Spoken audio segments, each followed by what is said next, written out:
Nethra and I'm a teen reading ambassador from the National Library Board. Teen reading ambassadors aim to spread the love of reading, so I'm thrilled to be here to share this story with you. Today, we have a very special storytelling session planned to celebrate Deepavali. To learn more about the festival, we will be reading a story called Vinod and the Deepavali Dishes, written by Debra Ann Francisco and illustrated by Madeline Wee. Special thanks to Straits Times Press for the permission to share this story with you today. Deepavali is the festival of lights and is celebrated by people all over the world, where they cook special dishes, wear their finest clothes, and even renovate their houses. Now, shall we see what else Vinod and his family are doing to prepare for Deepavali? Let's begin. Vinod's heart was thumping to the beat of the Tamil song blasting from a little radio in the shop. He could not resist tapping his feet as he picked Lady's fingers from the large plastic crate. Vinod, watch out for the bruised ones. We only want the perfect ones for the fish curry, Auntie Meera chirped. There were so many unusual fruits and vegetables in the little store. Their colors made Vinod's head spin. Purple brinjals, red tomatoes, green bundles of long beans, and even vegetables he did not know the names to were stacked neatly in boxes. But after 20 minutes in the cramped store, Vinod grew restless. He was also tired of being told by Auntie Meera that he was not picking the best ones. Although she was only 12 years older, Auntie Meera, his mother's sister, was an avid cook. At the moment, she wore a face of determination as she bargained with the shopkeeper for a better price for the 3 bags of vegetables she had picked. Vinod watched her curiously. Her eyebrows were knotted. She looked annoyed and excited at the same time as she squealed, "No, uncle, cheaper, please." Vinod stood at the entrance of the shop and peered down the row. Each store sold a curiosity of items outside and within. The objects that hung along the walkway created a canopy of colors.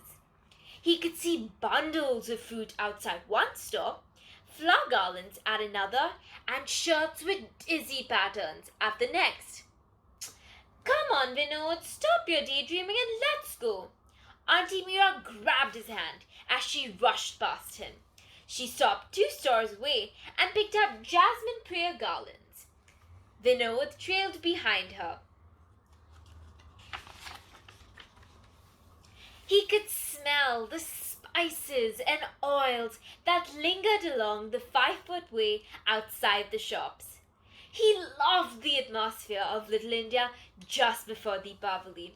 It was always crowded, festive, and bustling. Vinod also enjoyed watching ladies like Auntie Meera cluck like hens as they haggled with shopkeepers.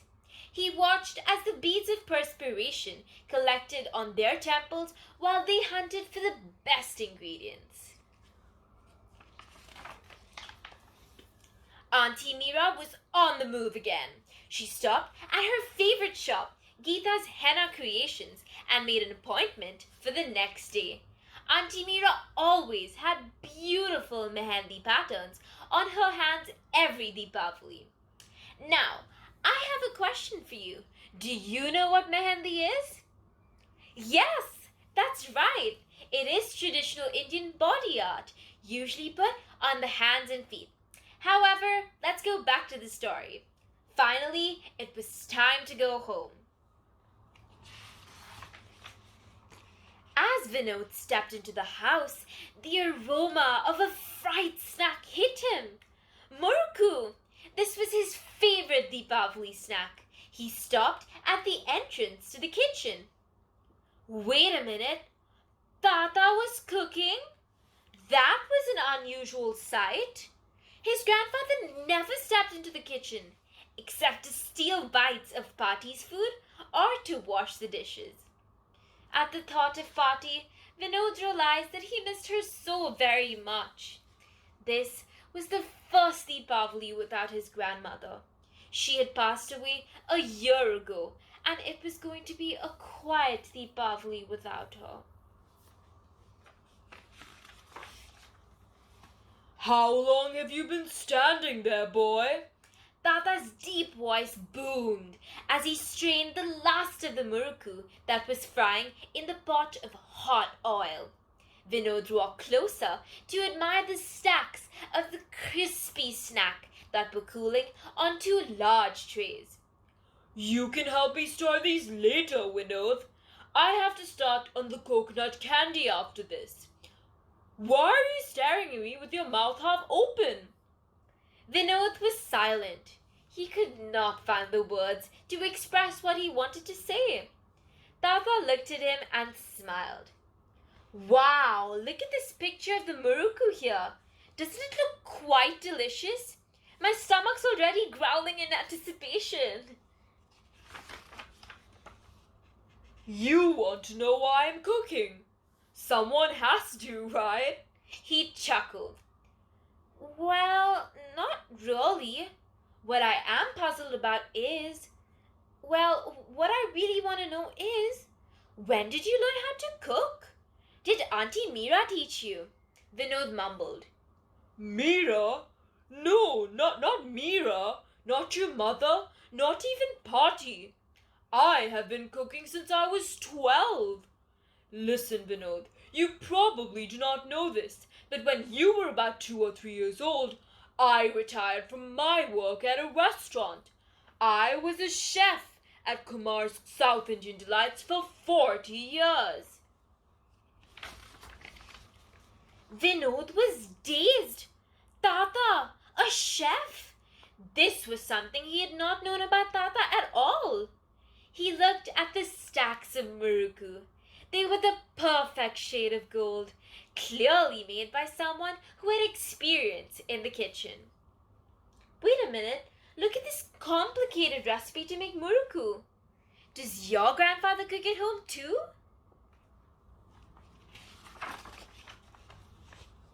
Vinod opened his mouth to say something, but realized Tata was no longer in the kitchen.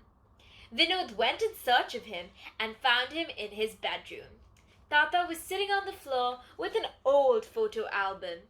His eyes were full of tears as he looked at the old photographs in it.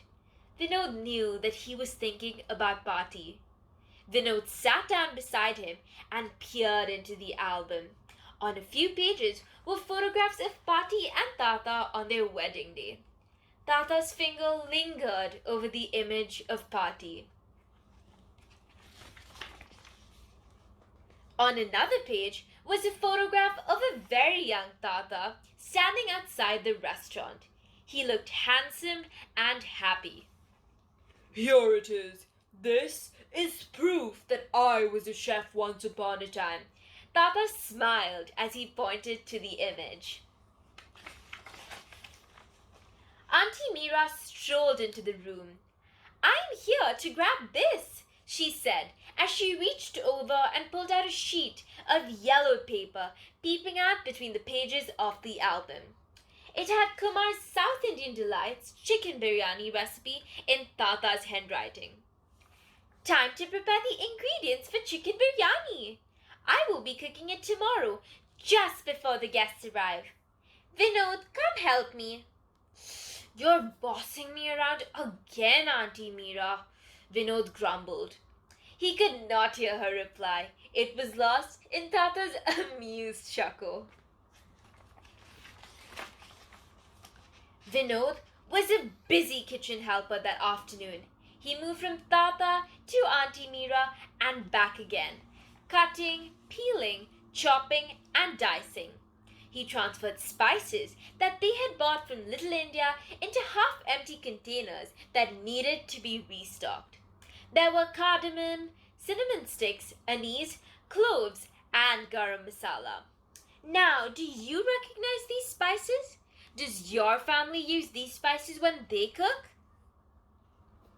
How many dishes are we having for the Deepavali meal tomorrow? Vinod could not help but ask. There were countless bowls of ingredients all over the kitchen counter. Both Tata and Auntie Mira shrugged. They had lost count. Vinod decided to design a large menu that he could hang at the entrance to the kitchen. He went around the kitchen, keeping track of ingredients and asking questions as he went along. Finally, he was done with his menu of Deepavali dishes. Auntie Mira glanced at it. Nice work, Vinod. Perhaps you ought to add more images of candles and lamps on the posters. Deepavali is the festival of lights, after all. There you go, bossing me around, Vinod grinned.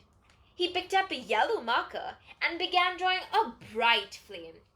Auntie Mira was right. This time. And that was the end of Vinod and the Deepavali dishes.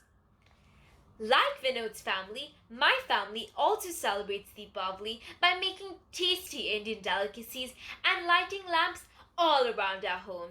We usually invite people over to share the love and joy that constitutes the spirit of Deepavali. On that note, to everyone who celebrates Deepavali, we hope you have a wonderful festival with your families. See you next time for another Storytime session. Goodbye and stay safe. Thank you.